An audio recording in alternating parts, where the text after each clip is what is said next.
ఏడ నుండి వచ్చినారు స్వాములు, మా కన్నా ఈ గూడెంలో వెలసిన స్వాములు.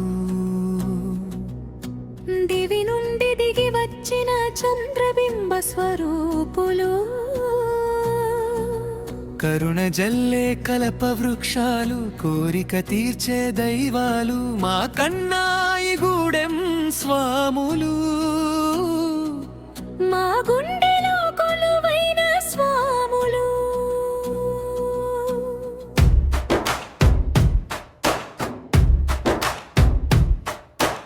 ఒకనాటి కాలాన బాలురు ఆడుతుండగా, చేతిలో తాకే నా సవారు దూలాని ఆడుతుండగా, ఆ పిలుపులు విని పీరమమ్మదు వచ్చెనయ్యా.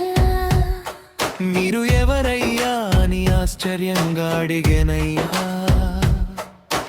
కాశీమూనేనయ్యా, కరుణించుటకే వచ్చనయ్యా అని పలికిన మాటలకు ఊరంతా సంబరమయ్యా. డప్పులు మ్రోగగ భక్తి వెలుగులు విరిసెనయ్యా.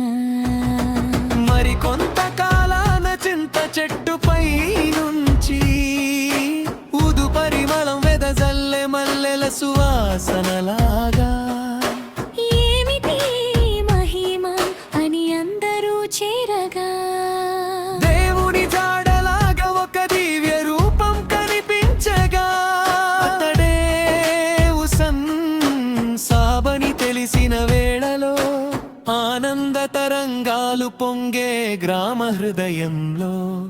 భక్తి పారవశ్యం వెలిగేనా, ఆశల హారతులు పట్టెనా.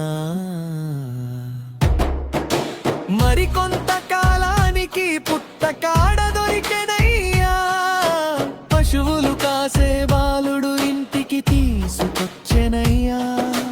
ఇంటిలోన ఉంచగా మహిమలు మొదలయ్యనయ్యా. మొహర్రం నెలలో ఊదు వాసనలు వ్యాపించెనయ్యా. గజ్జెల సవ్వడి మ్రోగగా గుండెలు పులకించెనయ్యా. ఎవరిది మహిమా అని అడిగిన వేళలో నెలవంక రూపములో ధూమ్ కాసిమని తెలిపెనయ్యా.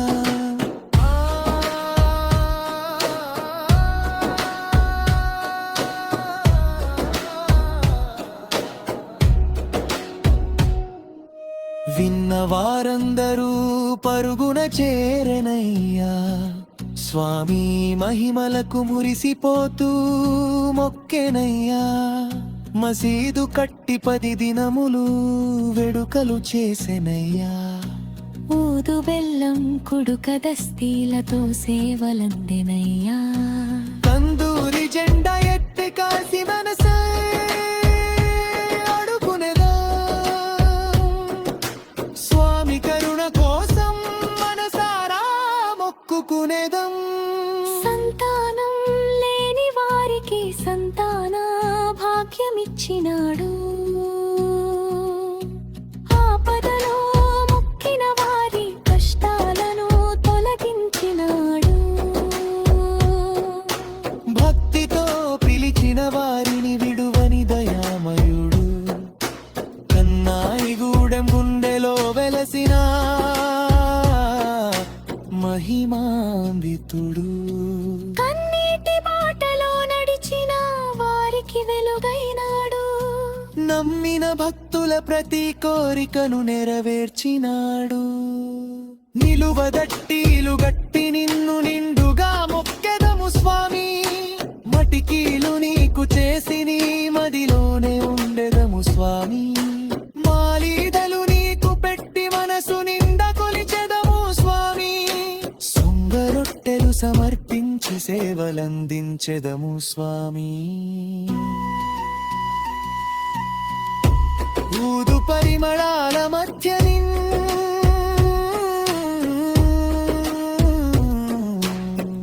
స్మరించెదము స్వామి. మీరే మా కన్నాయి గూరం స్వాములని మొక్కెదము స్వామి జై జై కాశీము స్వామి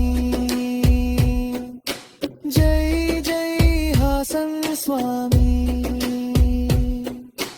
జై జై ధూమ్ కాశీ